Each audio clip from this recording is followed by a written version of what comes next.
एक बड़ी खबर महाराष्ट्र से आ रही है। यह महाराष्ट्र से जुड़ा हुआ मामला है और वो यहां की सियासत से जुड़ा हुआ मामला है। यह खबर है संभावनाओं से जुड़ा हुआ। संभावना किसके लिए?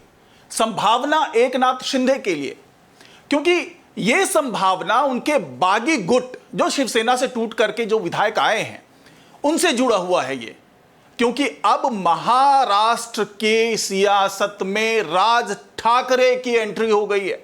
जी हां, आपने बिल्कुल ठीक सुना। अभी तक राज ठाकरे की कहीं कोई चर्चा नहीं थी। मनसे के प्रमुख हैं राज ठाकरे, अपना जनाधार है, अपना बड़ा वोट बैंक है इनका, और बाला साहब के भतीजे हैं, इनकी अभी तक कोई चर्चा नहीं थी।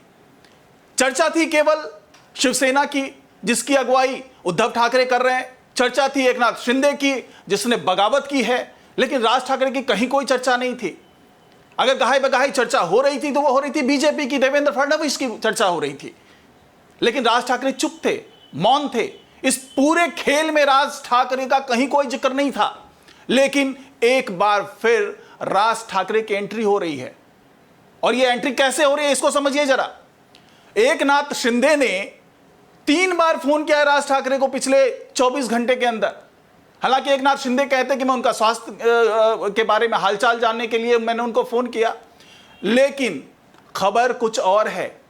पर्दे के पीछे से जो चीजें छन छन के आ रही है वो बात कुछ और है। क्योंकि आपको भी पता है राजनीति इतनी आसान नहीं होती, सियासत की गुत्थियों को सुलझाना इतना आसान नहीं होता। अब जो खबर आ रही है वो ये संकेत दे रहे हैं, ये संकेत मिल रहे हैं वहां की सियासी उठापटक के बीच में कि एकनाथ शिंदे अपने 37 विधायकों को लेकर के 37 से 38 जो कि वो दावा कर रहे हैं, वो बागी जो विधायक उनके साथ हैं जो गुवाहाटी में बैठे हुए हैं, उन सभी विधायकों को लेकर के मनसे में विलय कर सकते हैं। ये उनकी मजबूरी भी है, क्योंकि दल बदल कानून ये कहता है कि अगर आप किसी पार्टी से बगावत करते हैं तो या तो आप अपनी नई पार्टी बना लीजिए या फिर किसी पार्टी के साथ विलय कर लीजिए।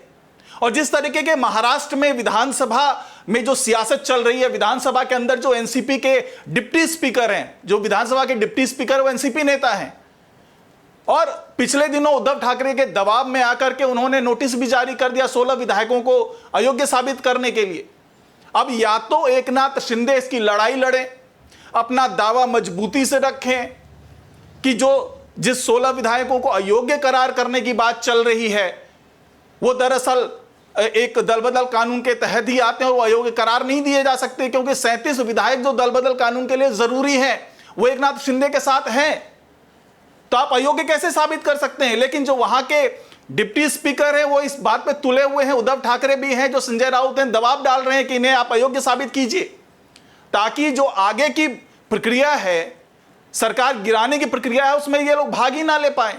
और बाकी के जो बागी विधायक होंगे वो 16 विधायकों को अयोग्य साबित करते हो सकता है उसमें भगदड़ मच जाए और वो वापस से लौट जाए। इस तरह की दबाव की राजनीति चल रही है।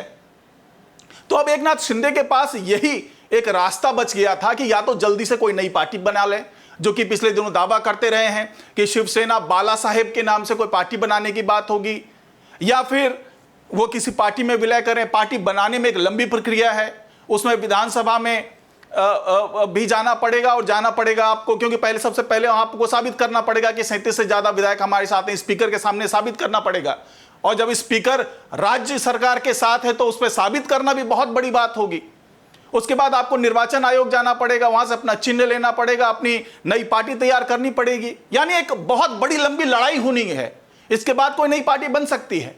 तो इसका एक रास्ता खोजा गया कि क्यों ना जो शिवसेना के बागी विधायक हैं जो एकनाथ शिंदे के साथ हैं उनका विलय मनसे में कर लिया जाए। विलय करने का एक ऑप्शन बीजेपी भी था, लेकिन जहां तक विचारधारा की बात आती है तो विचारधारा जो है राज ठाकरे का जो दल है मनसे, उसकी विचारधारा शिवसेना से मिली हुई विचारधारा, क्योंकि खुद भी राज ठाकरे शिवसेना के बड़े ऊंचे ओहदे पर रह चुके हैं, और आपसी मनमुटाव के बाद, उद्धव ठाकरे से मनमुटाव के बाद वो मनसे उन्होंने निर्माण किया, महाराष्ट्र नवनिर्माण सेना।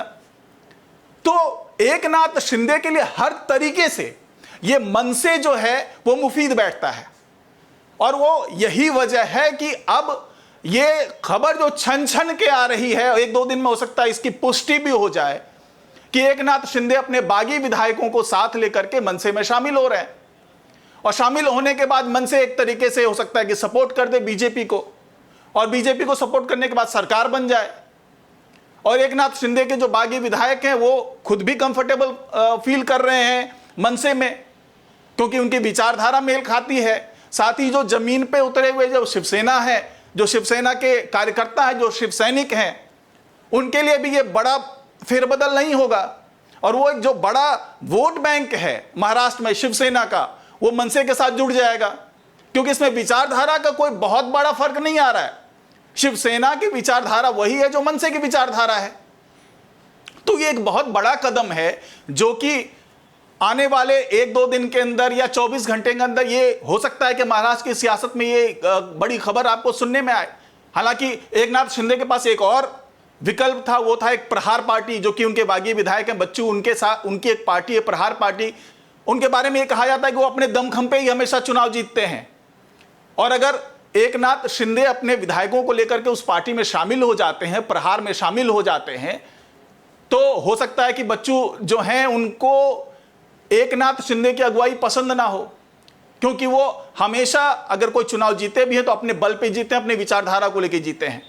तो सबसे बढ़िया ऑप्शन जो एकनाथ शिंदे के पास है वो है मनसे, और राज ठाकरे चूंकि उसी परिवार से आते हैं, इसलिए शिव सैनिक के लिए ये उनको ग्रहण कर लेना, उनकी विचारधारा को ग्रहण कर लेना कोई बड़ी बात नहीं होगी। तो कुल मिलाकर के ये कहा जा सकता है कि अगले 24 घंटे के अंदर या हो सकता है अगले 1-2 दिन के अंदर ये खबर सुनने को मिले कि एकनाथ शिंदे का पूरा गुट मनसे में शामिल हो गया है, और मनसे ने बीजेपी को सपोर्ट कर दिया है, और मनसे की सपोर्ट से सरकार बनने जा रही है। और राज ठाकरे इस गुट के जो मनसे के वो नेता है, चूंकि नेता हैं तो गुट आने के बाद भी वो नेता ही रहेंगे, यानी कि एकनाथ शिंदे के पूरे गुट की अगुवाई राज ठाकरे कर रहे होंगे। और जिस तरीके से बाला साहेब का अपना एक सिद्धांत था, वही सिद्धांत लेकर के राज ठाकरे भी चल रहे। राज ठाकरे ने भी यही कहा था कि मैं इस तरीके से सत्ता की दौड़ में कभी शामिल नहीं होऊंगा। तो ये बीजेपी के लिए भी अच्छी बात है, उनके लिए भी विन विन सिचुएशन जैसा मामला हो रहा है कि मनसे में एकनाथ शिंदे के तमाम बागी विधायक जुड़ जाएं और मनसे बीजेपी को सपोर्ट कर दे, उस सपोर्ट से सरकार बन जाए। देखिए क्या होता है आगे।